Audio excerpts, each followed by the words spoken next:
This is the first time I've been out of my house since COVID, and before that, I can't even tell you. And this is a big step for disabled women equality. I didn't retain anything from school, but that's just because I wasn't into school very much. The way I learned was from like movies and TV, dolls and stuff. Thank you, Jessie. Just leave it on the table, please. Jessie? Yes, miss. How old were you when you first started to work as a maid? Would you like anything else, ma'am? No, thank you, Jessie. That will be all. Samantha. Yes? We do not discuss personal matters with the servants. The time has come to change the old ways. Women must vote. The time has come for all of us to speak out. And in support, Mrs. Winthrop and Mrs. Vandergeld will organize a peaceful gathering at Madison Square Park a week from Tuesday. Women in all 45 states will be holding similar gatherings on that day. Well, I haven't exactly started. I need to ask my mom about extra lessons, but she's been looking really worried about stuff lately. Stuff? You know, bills and things. Dad used to take care of that, now she has to. That's not a mom's job.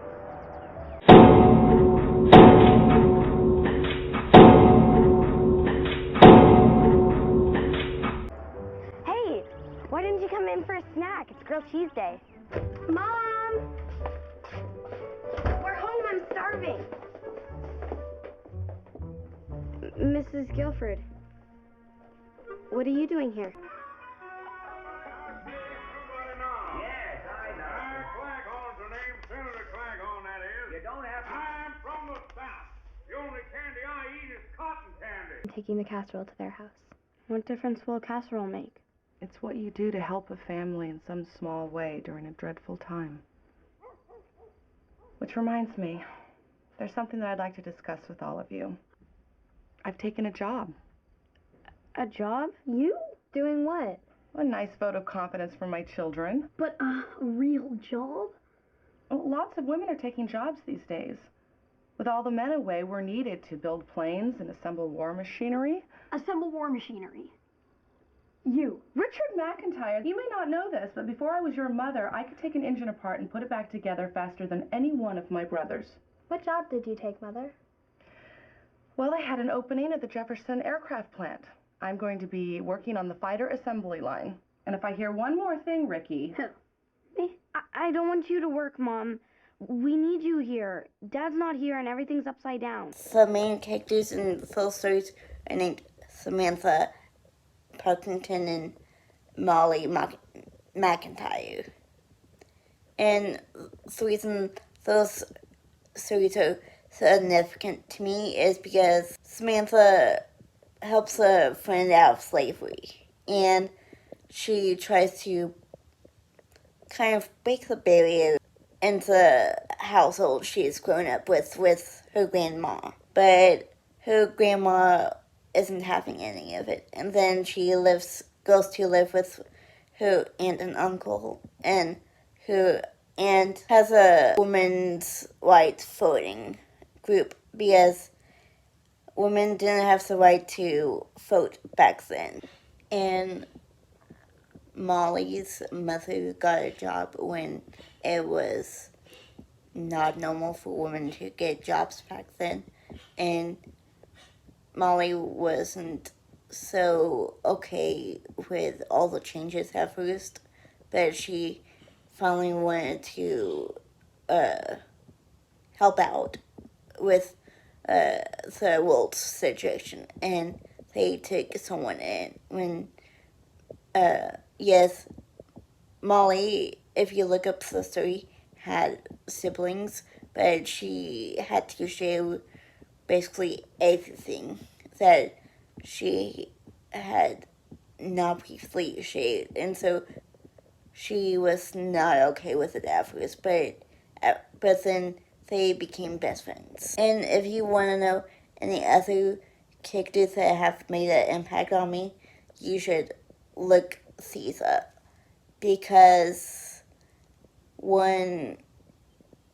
they're all about inclusion and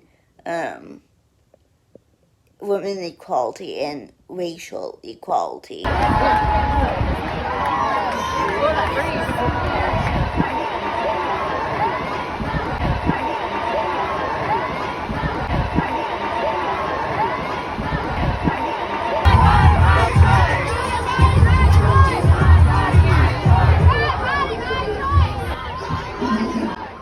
Now I know what you must be thinking. And I know disabled part has nothing to do with this.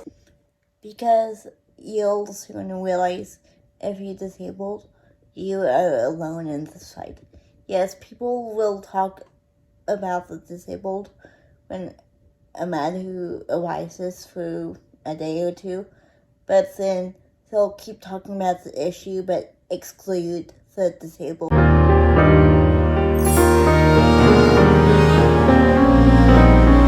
A disabled woman is anything, I mean anything, able-bodied woman is, and that is what people often, and I mean often, more often than none, forget.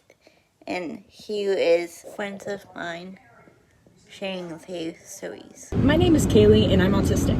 I was diagnosed at 18, though obviously I have been autistic since birth. Along with all 4 of my siblings, we are all autistic and ADHD. My younger brothers were flagged for autism at an early age. I was not flagged at all. And because I am female, there were a few more barriers to me getting diagnosed.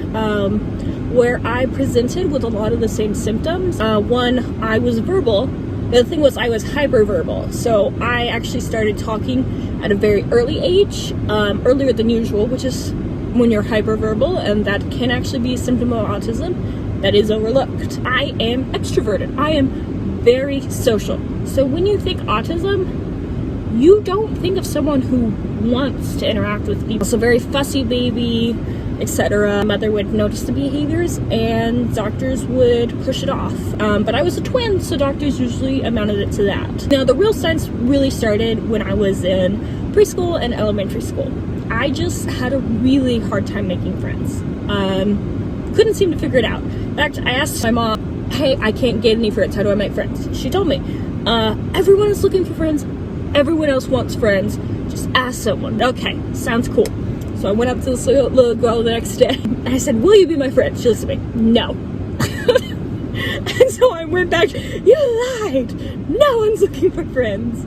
I'm pretty sure that was kindergarten. All these unspoken social cues that everyone else understood, I never got. I didn't know how to start conversations, or I would get excited and I would start conversations and I would talk for too long. I never seemed to get any of these subtleties.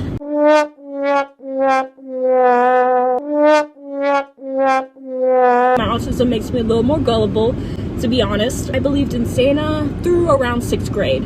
It was definitely unusual according to my peers. I mean, everyone else figured out way sooner. But I just, for some reason, believed longer. I just trend more towards, if someone says something, I want to believe it's true, unless I have evidence otherwise. Another thing that kind of maybe should have tipped off the autism was that at the time, I didn't know I was being bullied. I was consistently bullied throughout my childhood, throughout middle school, less in high school, almost not in high school. People would straight up tell me, I am not your friend, go away. And I thought they were joking. And only years later, I realized, oh wait, these people were actually bullying me. They weren't my friends. Didn't have that kind of social awareness to realize who was a friend, and who wasn't. But I'm really driven socially. I love being around people. I love having friends. I just don't always understand how to make them. I have really high sensory needs. I'm usually understimulated, so that's when I do sensory seeking behaviors. So I'm in college, and there's actually been a few interesting things about me having to go to college. I've experienced some barriers. I thought that I could go and share a room. I shared a room with my twin brother in the past, thought that was a realistic expectation for me, thought I could handle it. Well, I was having panic attacks once or twice a week. Near the end of the first semester, I actually had to get an accommodation for a single room so that I could decompress. Having alone time was so stressful to me that I just could not handle being around people 24/7. Often bright lights, especially fluorescent lights, will actually give me headaches, so I usually wear sunglasses in class. So I started realizing that sensory wise, and it doesn't help that the dorms have fluorescent lights, but that's fine. What I didn't realize was that with my autism, I need a lot more downtime than most people, because I expend more energy than I realized doing daily tasks like socializing. I thought that it would be alright for me to work a job and join a sorority. Putting myself into tasks that are highly socializing based, I was overexerting myself. So I actually went into burnout and I quit my job and I left the sorority. I loved doing both those things. Those were things I loved doing. It just was too much for me. It's kind of the reality. Sometimes you have to step back. You can't do all the things in the world because you need time to recharge. My name is Becca Maren Anderson. I am 26 years old. My disability specifically is legal blindness. I do disability ministry in the United Church of Christ, and I am a disabled woman. Things that I found about being a disabled woman, and I think especially a disabled white woman, is sometimes this is true and useful, and I'm able to get the support I need when I need it, and sometimes it's not true. And people always seem to want to help me. People always think that I need help, and it can feel like people don't think that I can accomplish things. People are just used to thinking about sexism of white womanhood as fragile and delicate and in need of support. And then you add disability on top of that, and society seems to be like, well, you can't do anything at all, and grab my arm to try and help me on. I used to live in New York City, and when I would travel independently on the subway, it would happen pretty frequently that someone would see me getting on the train. One, that's not how you guide a blind person. Two, I didn't ask for help. And three, you've just completely denied my bodily autonomy, my right to my own personal space. One of the really dangerous and just really upsetting ways that this manifests is that strangers will often touch me without my permission. 3 times a day, 5 to 7 days a week. It just gets completely exhausting. I think that I experience the world very differently than someone who's not blind. And I think there's a lot of value in that way of experiencing the world. There's a lot of beauty in embodying myself and being embodied this way in the world. I do take a tremendous amount of pride in my disabled womanhood. I also identify as queer. I don't know that I would feel comfortable asserting a definition for what womanhood means. I love who I am in the world. I really do. And I am just very proud to exist that way, even when it's really hard to do so. I am sure that it has an impact on the way that I view myself and the way that I view the world. On top of all being disabled, we also in the LGBT community. I know I said that disabled women are like any other full-bodied woman, but we were so much more because of my friends that you saw and because of the surgeries that I've personally had to go through and the attempts at getting traditional jobs. Been friends with Jade for a long time. My name's Connor, here to tell you I stand up for for disabled women. I'll stand up for them, too. This is my friend Kathy. Volunteer shows support but didn't have enough time to make a video. In 1990, this 80-year-old by the name of Jennifer Keelan started the Capitol Crawl.